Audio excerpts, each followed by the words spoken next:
Assalamualaikum warahmatullahi wabarakatuh. Hai semuanya, perkenalkan saya Suci Wulandari dengan NIM S1S1240052. Pada kesempatan kali ini, saya ingin mengajak teman-teman untuk bersama-sama belajar di kursus Red Hat Academy. Nah, sebelum kita lanjut ke pembahasan berikutnya atau pada kesempatan kali ini, saya ingin membahas tentang pendahuluan dari Red Hat Academy. Namun sebelum itu kita tuh harus tahu apa sih Red Hat dan juga Red Hat Academy. Nah, jadi Red Hat ini merupakan salah satu kontributor terbesar untuk kernel Linux dan berbagai komponen ekosistem perangkat perangkat lunak sumber terbuka terkait. Nah, untuk fokus bisnis, Red Hat ini membantu perusahaan beralih dari infrastruktur IT tradisional ke teknologi cloud hybrid, kombinasi cloud pribadi dan juga publik. Nah, kontainer seperti Docker dan Kubernetes. Kemudian produk utama dari Red Hat ini adalah selain RHIL, produk-produk kunci dari Red Hat ini meliputi OpenShift, yaitu platform Kubernetes untuk manajemen kontainer. Kemudian ada Ansible, yaitu merupakan alat otomatis untuk konfigurasi sistem dan manajemen aplikasi. Kemudian ada JBoss. Nah, JBoss ini merupakan middleware, perangkat lunak perantara untuk aplikasi perusahaan.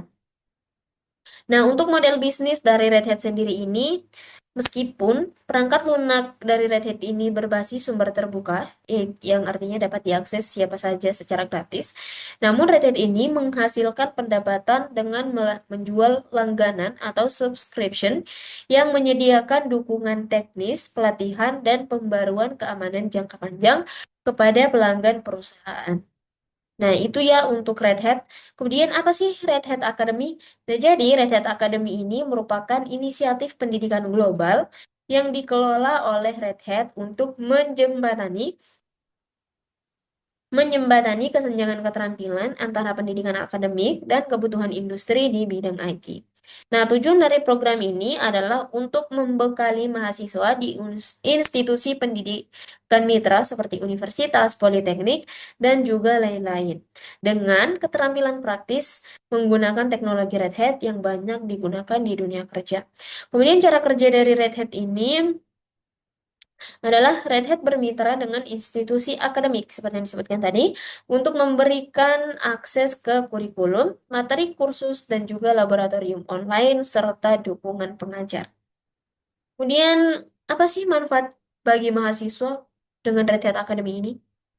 Nah, jadi ada beberapa manfaat yang sangat penting ya untuk mahasiswa eh, terhadap Red Hat Academy ini. Yang pertama adalah mengakses materi.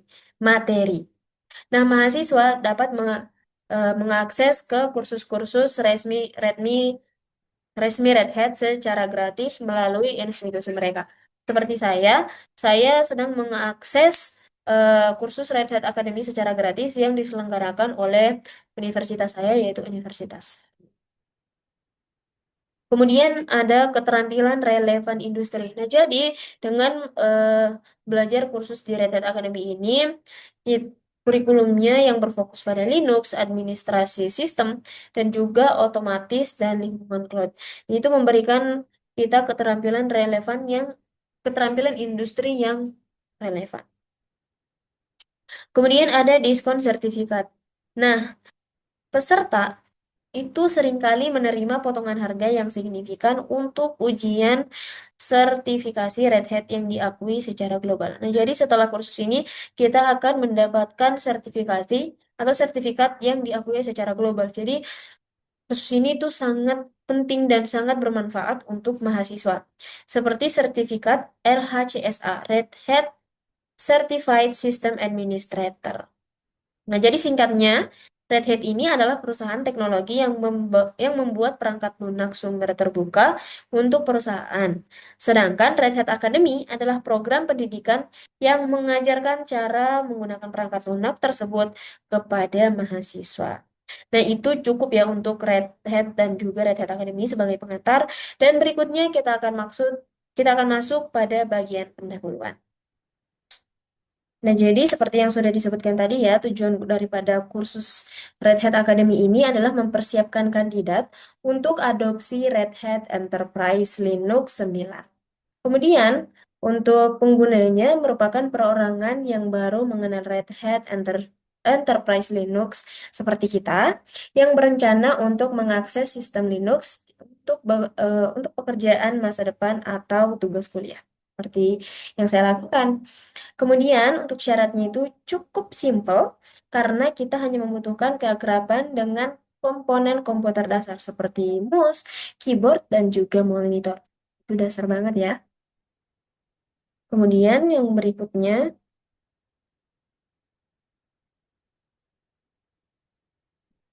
nah berikutnya adalah orientasi lingkungan kelas.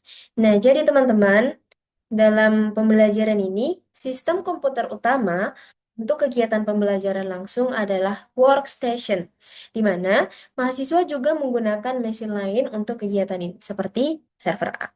Nah, kedua sistem tersebut berada dalam satu lab, yaitu namanya lab.example.com atau domain DNS. Nah, semua sistem komputer mahasiswa, semua sistem komputer pengguna memiliki akun pengguna standar, yaitu student, yang menggunakan kata sandi student.root. Ini mana kata sandi pengguna ini di semua sistem siswa adalah Red Hat. Nah, untuk kelasnya tuh ada beberapa. Seperti ini ya, untuk kelas mesinnya ada beberapa di sini ditampilkan ada. Nah, jadi kelas-kelas ini memiliki fungsi utama sebagai router antara jaringan yang menghubungkan mesin-mesin mahasiswa atau mesin-mesin pengguna dan jaringan kelas. Nah, jika mesin mati, maka mesin-mesin siswa lain hanya dapat mengakses sistem yang berada di jaringan siswa masing-masing. Di sini yang ditampilkan ada 4 kelas.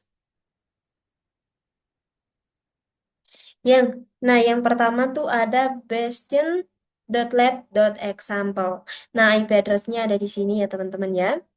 Nah, dia tujuannya ini atau perannya adalah sistem gateway untuk menghubungkan jaringan pribadi siswa ke server kelas. Nah, dia ini harus selalu berjalan, seperti yang sudah dijelaskan tadi. Dia ini harus berjalan ya, untuk Bastion ini dia harus berjalan karena siswa terhubung ke sini. Kemudian yang kedua, ada classroom.example.com untuk IP address-nya ada di sini. Nah, dia ini perannya adalah server yang menyimpan materi kelas yang dibutuhkan. Kemudian yang ketiga ada workstation.lab.example.com. IP address-nya ada di sini dan perannya adalah stasiun kerja grafis untuk penggunaan siswa. Kemudian ada kelas yang terakhir ada servera.lab.example.com. Untuk IP address-nya ada di sini dan perannya sendiri adalah server terkelola A.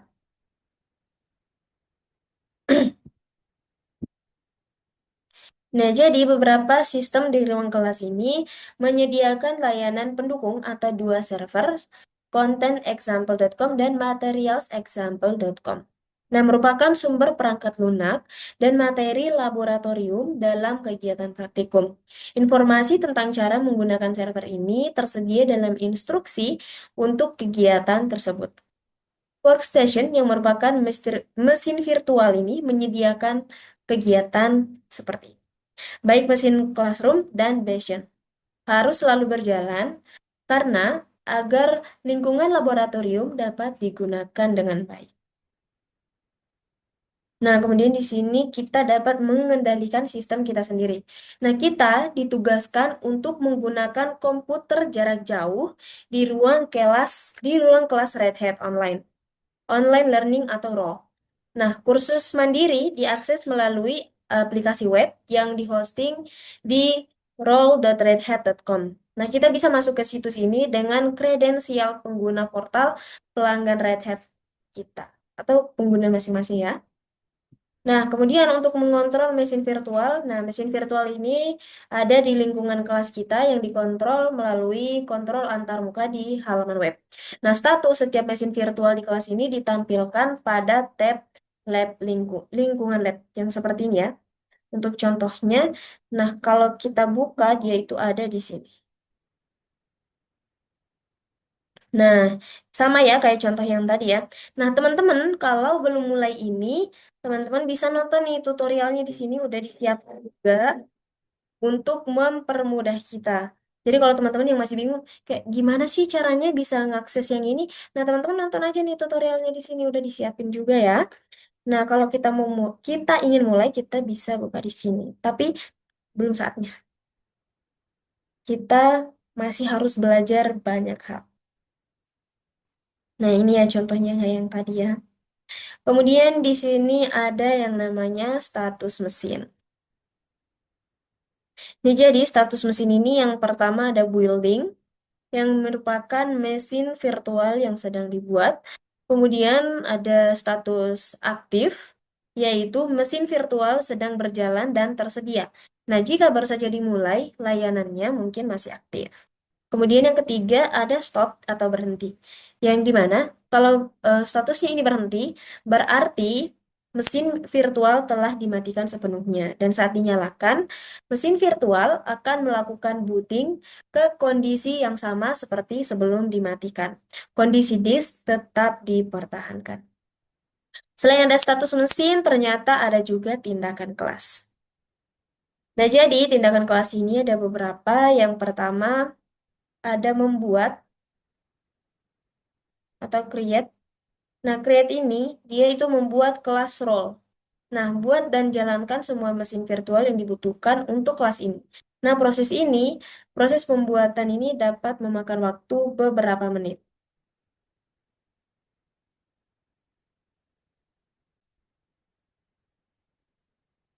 Kemudian yang kedua ada creating. Nah, creating ini beda ya sama create. Nah, jadi creating ini dia itu lebih seperti mesin virtual kelas role yang sedang dibuat. Nah, jadi membuat dan menjalankan semua mesin virtual yang dibutuhkan oleh kelas ini untuk satu kelas ya. Kemudian proses pembuatan dapat memakan waktu beberapa. Jadi kalau kita buat kelas yang tadi ya, itu tuh nggak langsung dibikin, tapi masih ada beberapa waktu tunggu, tergantung dari jaringan dan juga komputer teman-teman. Kemudian yang kedua ada delete. Nah, delete ini seperti namanya ya, delete ini adalah menghapus kelas role, menghancurkan semua mesin virtual kelas, kemudian semua pekerjaan yang tersimpan di sistem tersebut akan hilang. Wow, jadi harus hati-hati ya kalau mau pakai delete, karena bisa hilang nih semua pekerjaan yang kita udah simpan. Jadi harus hati-hati ya. Kemudian yang kedua ada start. Nah, seperti namanya nih, start berarti start ini adalah awal mula kita menjalankan semua mesin virtual yang ada di kelas. Kemudian ada memulai.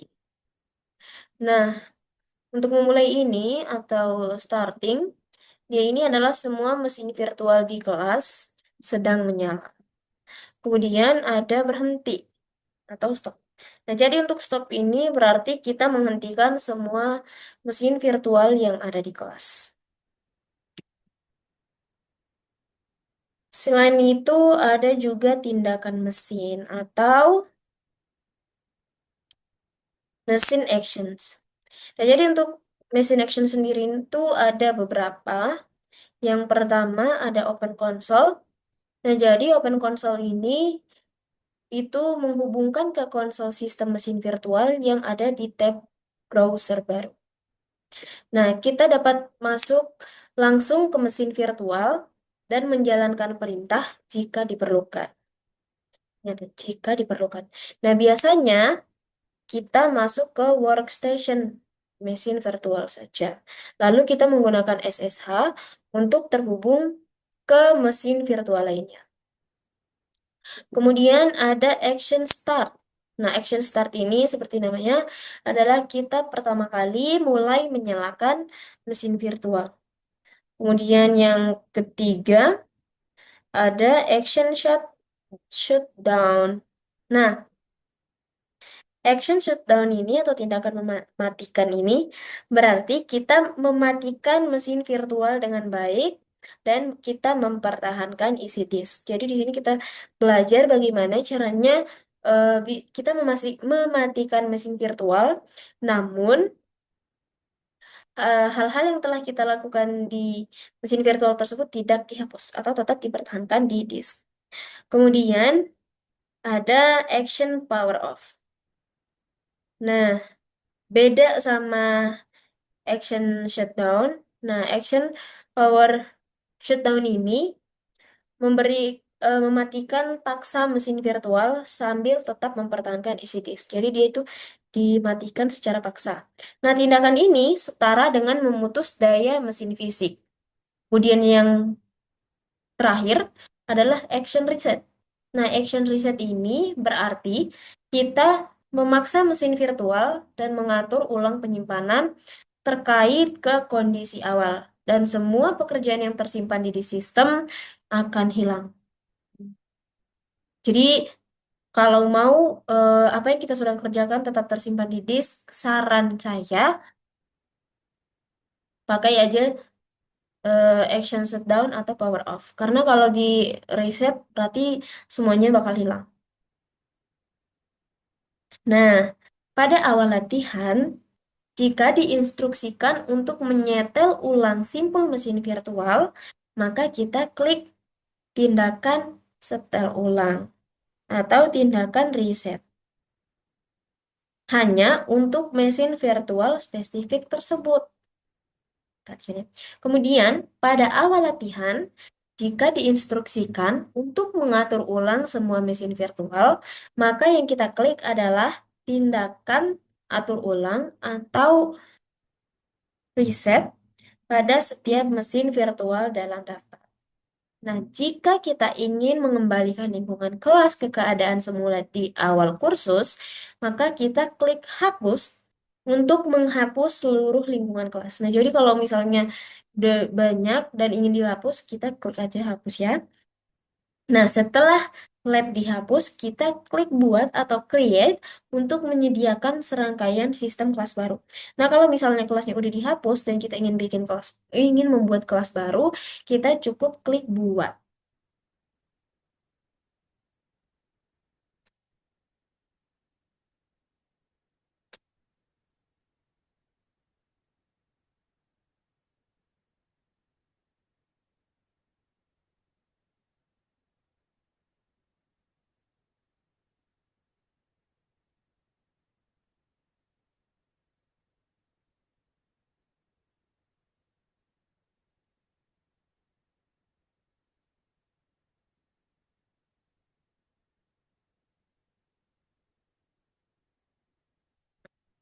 Nah, kemudian ini perlu diingat bahwa operasi hapus ini tidak bisa dibatalkan. Semua pekerjaan yang telah selesai di lingkungan kelas akan hilang. Jadi, teman-teman harus hati-hati dan benar-benar yakin ketika ingin melakukan penghapusan terhadap kelas-kelas yang sudah dibuat. Kemudian, timer berhenti otomatis dan hancur otomatis. Nah, pendaftaran Red Hat Online Learning ini memberikan kita alokasi waktu komputer yang tetap untuk membantu menghemat waktu yang dialokasikan. Kelas role menggunakan pengatur waktu yang akan mematikan atau menghapus lingkungan kelas ketika pengatur waktu yang sesuai telah berakhir. Nah, untuk menyesuaikan pengatur waktu, kita menggunakan tombol plus di bagian bawah halaman manajemen kursus. Agak susah ya kalau mau bagi, tapi saya ingin perlihatkan sama teman-teman. Ya. Ada biasanya ini ya, tanda plus yang ini, dan ingat ini berhenti otomatis. Ini ini hancur otomatis. Hati-hati ya teman-teman ya kalau mau. Oke, menghapus ini berbahaya banget. Kita lanjut, udah sampai mana tadi? Nih tombol plus di bagian manajemen. Nah, kita klik tombol berhenti otomatis plus untuk menambahkan 1 jam lagi ke pengatur waktu berhenti otomatis. Nah, kalau kita ingin memperpanjang waktu, kita bisa klik tombol tambah yang sudah saya tunjukkan tadi ya. Nah, kemudian klik tombol hapus otomatis plus untuk menambahkan 1 hari lagi ke pengatur waktu hapus otomatis. Ada ya tadi ya pengatur waktu hapus otomatis yang 7 hari tadi. Nah, kalau teman-teman ingin menambahkan, tinggal klik aja tuh tombol plus. Nah, berhenti otomatis memiliki batas waktu maksimum 11 jam. Dan hapus otomatis memiliki batas waktu maksimum 14 hari. Nah, ingat-ingat nih, karena jangan sampai kita lupa menambahkan batas waktu atau lupa menambahkan batas hapusnya nih. Berhenti dan juga hapus. Jangan sampai kita lupa. Jadi, tambahkan, jangan lupa ya. Kemudian, kita pastikan untuk selalu menyetel pengatur waktu saat kita bekerja. Nah, ini kenapa nih? Supaya lingkungan kita tidak mati secara tiba-tiba. Kemudian kita juga perlu berhati-hati untuk tidak menyetel pengatur waktu terlalu tinggi karena dapat membuang-buang jatah waktu berlangganan kita. Jangan terlalu tinggi. Oke, kita lanjut. Itu baru bagian pendahuluan ya. Kita belum masuk di bab satu pembahasan. Untuk bab satu pembahasan mungkin akan dilanjutkan di video berikutnya. Nah, ini ya, melakukan latihan laboratorium. Nah, dalam kursus kali ini atau dalam aktivitas kali ini, kita mungkin akan melihat jenis aktivitas lab. Yang pertama, latihan terbimbing. Susah ya kalau pakai ini. Ada sebuah latihan terbimbing. Nah, jadi ini adalah latihan praktik yang langsung mengikuti bagian presentasi. Latihan ini memandu kita melalui prosedur yang harus dilakukan langkah demi langkah. Oh, berarti nanti ketika kita melakukan pembelajaran akan ada yang namanya latihan terbimbing. Yang dimana kalau kita lakukan latihan ini, kita itu akan dipandu untuk melakukan sebuah proses dan panduannya itu langkah demi langkah. Kemudian ada kuis. Nah, kuis ini biasanya digunakan saat memeriksa pembelajaran berbasis pengetahuan atau saat aktivitas langsung tidak praktis karena alasannya.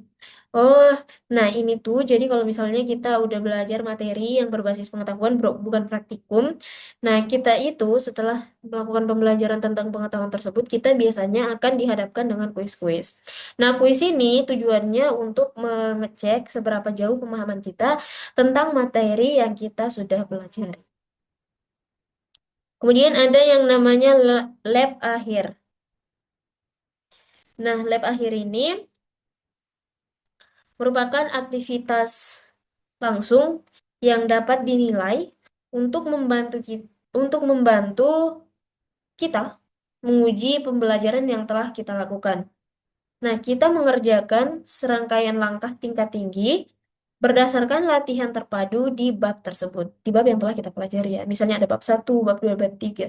Dan kebetulan kursus Red Hat Academy Academy ini ada 8 bab. Nah, jadi kita akan belajar ya nanti. Nah, nanti kalau kita udah belajar, di setiap babnya itu ada yang namanya bab akhir. Nah, yang dilihat yang dinilai untuk membantu menguji pembelajaran yang kita lakukan. Nah, ini ya berdasarkan latihan terpadu di bab tersebut. Tetapi langkah-langkah tersebut tidak memandu Anda melalui setiap perintah. Solusinya disediakan dengan panduan langkah demi langkah. Oh, agak beda ya sama kuis. Kemudian ada yang namanya laboratorium tinjauan komprehensif. Nah, laboratorium tinjauan komprehensif ini digunakan di akhir kursus. Oh, berarti kalau kita udah nyelesain semua kursus kita dari bab 1 sampai bab 8 akan ada yang namanya laboratorium tinjauan komprehensif. Nah, aktivitas ini merupakan aktivitas langsung yang dapat dinilai dan mungkin mencakup seluruh materi kursus. Nah, kita mengerjakan spesifikasi tentang apa yang harus dicapai dalam aktivitas tersebut, tanpa menerima langkah-langkah spesifik untuk melakukannya. Nah, di sini di laboratorium tinjauan komprehensif ini, solusi yang akan diberikan disertai dengan panduan langkah demi langkah yang memenuhi spesifikasi. Kemudian, untuk mempersiapkan lingkungan lab kita di awal, setiap aktivitas praktik dijalankan di lab start. Nah, perintah dengan nama aktivitas yang ditentukan dalam instruksi aktivitas. Demikian pula, di akhir setiap aktivitas praktik, kita akan menjalankan perintah lab finish dengan nama aktivitas yang sama untuk membersihkan setelah aktivitas. Nah, setiap aktivitas praktik akan memiliki nama yang unik dalam setiap mata kuliah atau dalam setiap pembelajaran. Nah, sintaks untuk menjalankan skrip latihan itu seperti ini. Bisa dicoba ya. Kalau kita akan coba kalau udah masuk di bab 1. Kayaknya bab 1 kita udah mulai kayak gini. Ini baru bagian pembukaan atau pendahuluan. Nah, kemudian ada tindakan. Nah, jadi tindakan ini atau apa ya namanya? Action ya. Ini action. Nah, jadi action ini merupakan pilihan, ada pilihan start, grade, dan juga finish. Nah, semua latihan mendukung start dan finish. Hanya lab akhir bab dan lab tinjauan komprehensif yang mendukung grade. Untuk penjelasannya seperti ini. Jadi, tindakan ini atau tindakan start memverifikasi sumber daya yang diperlukan untuk memulai latihan. Nah, tindakan ini dapat mencakup mengonfigurasi pengaturan, membuat sumber daya, memeriksa layanan prasyarat, dan memverifikasi hasil yang diperlukan dari latihan sebelumnya. Nah, kita dapat melakukan latihan kapan saja, bahkan tanpa melakukan latihan sebelumnya. Jadi kalau misalnya kita ingin latihan di bab 2, tapi teman-teman mungkin kayak, kayaknya saya udah paham deh di bab 1. Nah, bisa nih langsung lompat di bab 2. Kemudian ada nilai. Untuk aktivitas yang dapat dinilai atau grade, nah, tindakan ini mengarahkan lab perintah untuk mengevaluasi pekerjaan kita dan menampilkan daftar kriteria penilaian dengan status pas atau fail untuk masing-masing kriteria. Oh, jadi statusnya itu ada pas dan juga fail, ada berhasil dan gagal. Untuk mencapai status pass atau untuk semua kriteria, kita dapat memperbaiki kegagalan dan menjalankan kembali grade untuk tindakan tersebut. Kemudian ada finish atau menyelesaikan. Nah, tindakan finish ini memberikan sumber daya yang dikonfigurasi selama latihan. Nah, kita dapat melakukan latihan sebanyak yang kita inginkan. Perintah lab ini mendukung penyelesaian tab. Misalnya untuk menampilkan semua latihan yang dapat Anda mulai. Masukkan lab, start, lalu tekan tombol tab 2 kali. Itu caranya ya.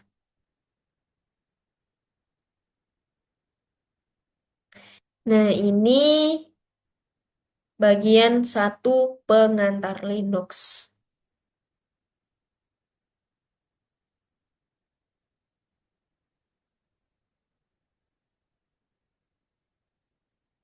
Nah, jadi mungkin ya sebelum kita mulai bab 1, ini ada bagian pengantar Linux dan kita akan bahas pada video berikutnya. Cukup ya. Mungkin itu saja dari saya untuk bagian pendahuluan dari kursus Red Hat Academy. Lebih dan kurangnya mohon dimaafkan. Saya Suci Wulandari, pamit undur diri. Wassalamualaikum warahmatullahi wabarakatuh. Nantikan video berikutnya ya. Bye-bye.